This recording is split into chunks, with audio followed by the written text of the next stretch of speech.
mau nggak konten aja buat channel sing aja. Ya, gawin ada kan. Oh, lah jenenge iki Dimas Roko kedua. Berarti sing Iki Dimas Roko. Oh, itu Mbak Sungguh lah dicek. Mbak Sungguh. Nih sahabat Mako Cakra, ini kita lagi ngobrol-ngobrol santai nih tentang gimana menciptakan Paruh sakti berarti iki awakmu aku curiga. Enggak didelok iki, wis kita buktikan. Didelok. Lah aku mesti ada ciri khas ini. Sik, tak delok yo. Paruh sakti. Paruh sakti. Wo 3 subscriber ndek iki loro. Ndek iki loro. Ki, enek putana ya, perlu dana kok. Kontennya duduk burung. ini dikenalkan juga kopi dan pisang gorengnya.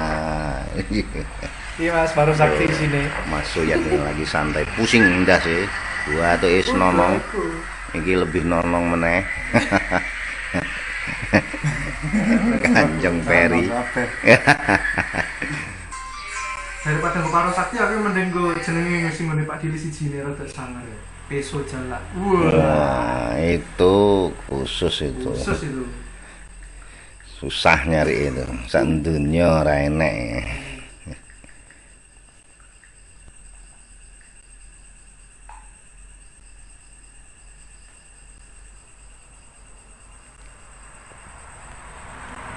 Jadi inilah YouTuber yang namanya Ki Dimas Rogo. Nah, ini bikin sudah termonetasi. Gimana pengalamannya termonetasi itu?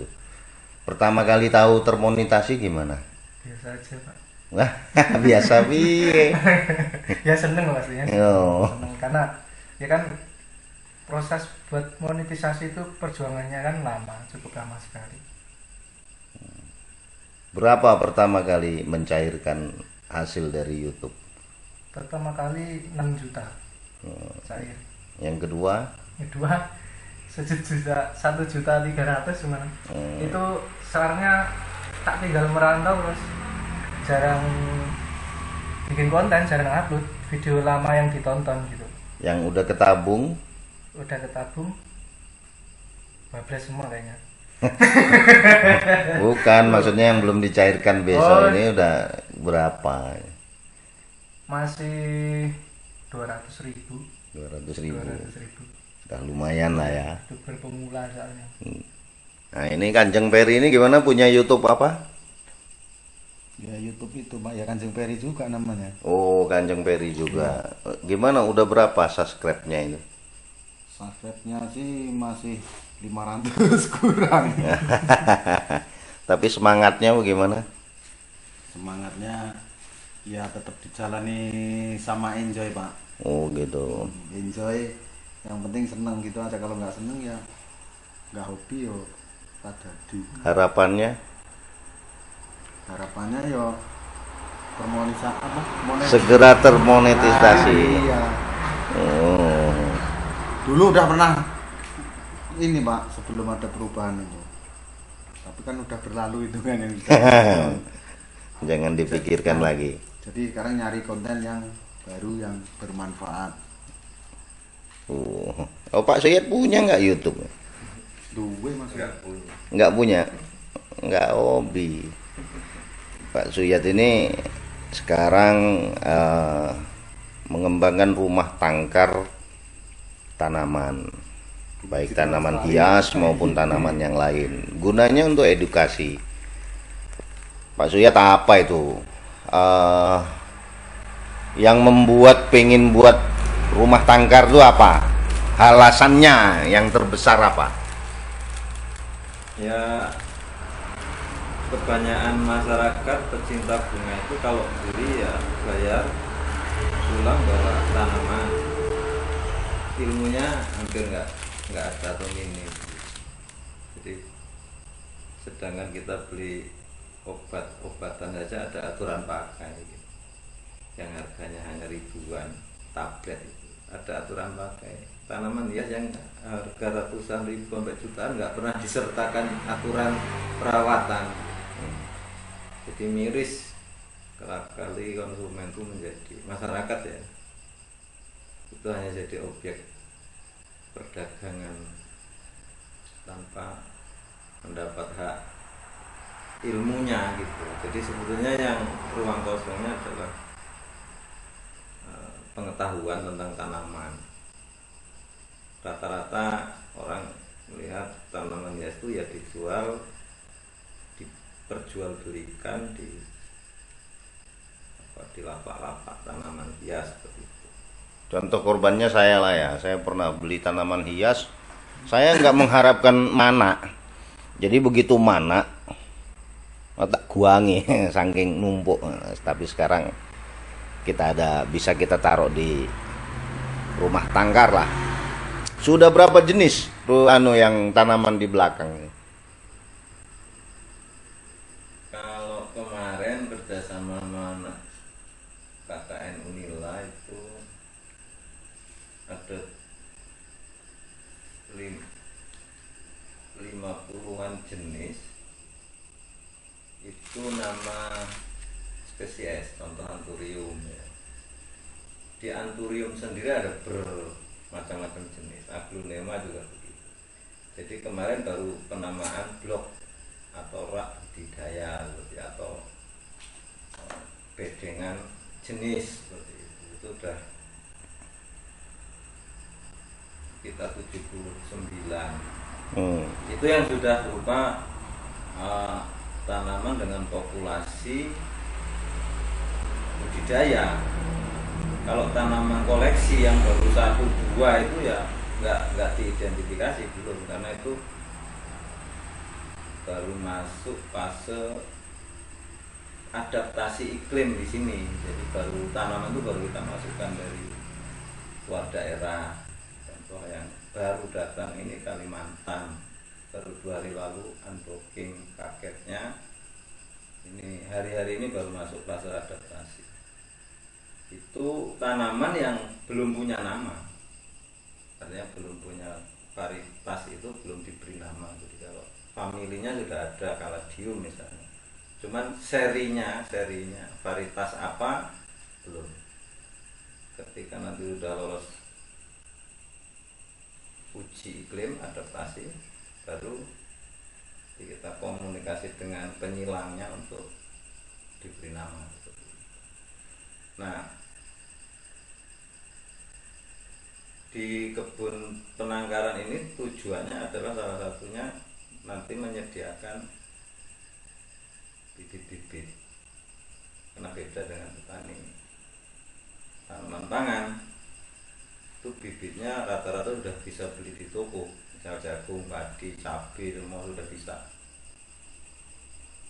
Tapi kalau tanaman hias, bahan tanaman itu jarang yang menyediakan. Kalau tanaman jadinya banyak, yang tinggal siap dinikmati banyak, belinya di lapak.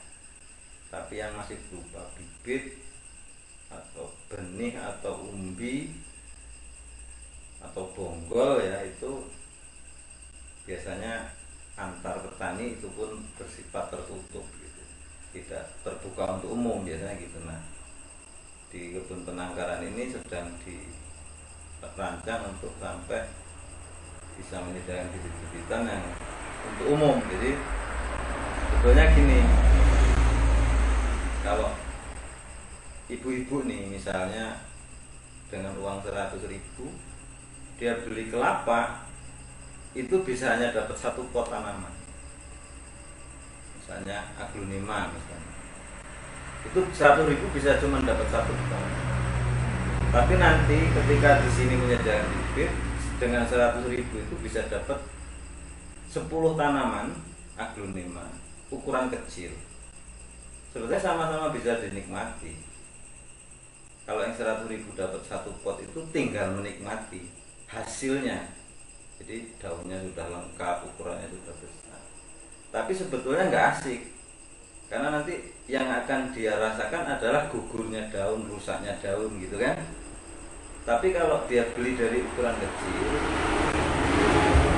kami sedang mengenalkan yang harus dinikmati itu prosesnya gitu. Jadi konsumen itu membelanjakan uang untuk menikmati proses si tanaman itu. dari daun 2 menjadi 3, 3 menjadi 4, kemudian dari daunnya tadinya hijau berubah menjadi warnanya coraknya kemudian makin sempurna, itu yang harus dinikmati sebetulnya, bukan tanaman yang sudah jadi gitu. Itu yang coba kita rancang, salah satu edukasi bagi penghobi ya, penikmat tanaman hias itu, nilai uang itu jangan untuk beli barang jadi dan gitu. Karena sayang, sebaiknya belilah bahan yang nanti bisa dinikmati prosesnya sampai jadi sempurna tanaman itu. Nah pada saat jadi sempurna, nilai uang dia sudah meningkat secara otomatis. Contoh 100.000 dapat 10 bibit, ketika dipelihara sekian bulan, bisa jadi nanti nilainya 100.000 itu jadi 200, 300, 400 bisa. Apalagi nanti dibekali juga cara memperbanyak. Di kita akan dibekali cara memperbanyak tanaman. Baik, kalau kita lihat ini ya, kalau Kanjeng Peri sendiri bagaimana tentang tanaman? Yang tempat Mas Yat ini, Pak? Enggak, maksudnya kecintaan tentang tanaman. Oh ya, seneng aja Pak, cuman kalau saya ini apa, ngurusnya, terus terang ngurusnya kelihatannya tuh ya butuh apa ya, butuh telaten Pak. Kalau saya belum telaten. Karena selama ini tidak dapat edukasinya. Ya. Nah, dengan adanya rumah tangga ini nanti ada edukasinya, jadi menikmati dari mulai tumbuh, bila perlu dari muncul kecambahnya itu udah kita nikmati, nunggunya itu loh. Ya seneng toh Pak, karena kalau tanaman bunga juga pengaruh untuk foto taman kayak Ngomong-ngomong apa, yang paling disenengin jenis apa? apanya itu, kembangnya? Apa ya kalau jenis-jenisnya aku nggak paham ya. Kembang desa. Kembang desa. Nah, Ki Dimas Rogo sendiri gimana? Apa yang paling disenangi? Pisang. Pisang. Kita lihat ini. Nah, ini pemirsa, ini pisang. Wah, waduh megangnya. Aduh. Pisang Bangka. Ini namanya pisang Bangka. Jadi Nggak tahu namanya. rasanya gimana itu? Bawahnya dari Bangka. Mantap Pak. Mantap ya. Iya enak sekali. Baik pemirsa, sementara obrolan santai kita saat ini seperti itu. Nantikan obrolan-obrolan lainnya yang akan dilaksanakan oleh Mago Cakra Channel. Terima kasih. Salam kenal, salam santun selalu.